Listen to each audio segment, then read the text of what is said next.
Assalamu alaikum, honorable principal, respected teachers and my fellows. Independence is the blessing of Almighty Allah. I am proud to be citizen of that country which is the first Islamic nuclear power in the world. Muslim could not live under British dominance. Our culture, language and religious values were at the stake. Pakistan came into being by the effects of Iqbal, the hard work of Quaid-e-Azam and the sacrifices of countless Muslims. On 14 August 1947, Pakistan was declared independent Islamic Republic state.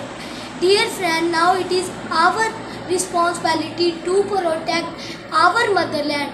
We have to do work day and night. Our progress and welfare. Pakistan Zindabad.